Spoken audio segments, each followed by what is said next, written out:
La plupart des enfants autistes aiment les pressions profondes.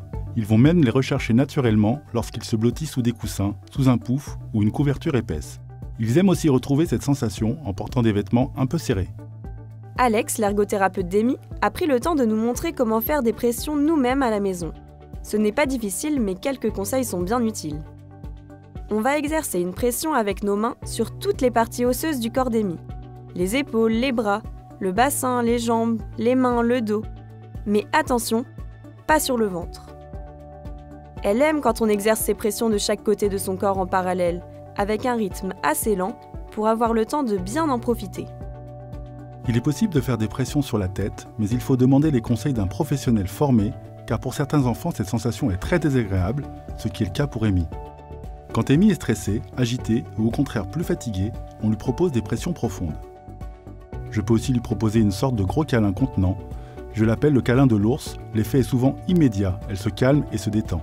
Ça l'aide aussi à se remobiliser sur une activité. Au début, on ne sait pas trop quelle force il faut mettre. Faut-il appuyer très fort ou au contraire doucement? Avec Mitch, on s'est d'abord entraîné sur nous-mêmes. Pour imager, on peut dire qu'il faut exercer une pression, maintenue 3 secondes sur chaque partie du corps, avec une pression équivalente à celle qui permet de déformer légèrement une balle de tennis. Si l'enfant est plus petit, on commence plus doucement et on augmente progressivement.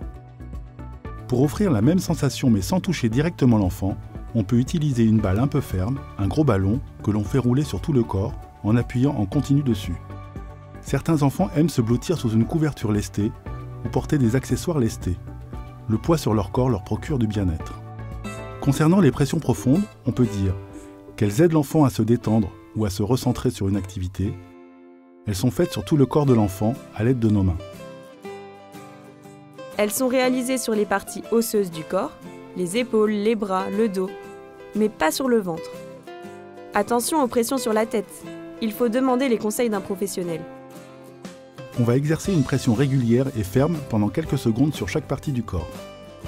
Utiliser une balle, un gros ballon ou des accessoires lestés tels qu'une couverture ou un gilet est aussi très efficace.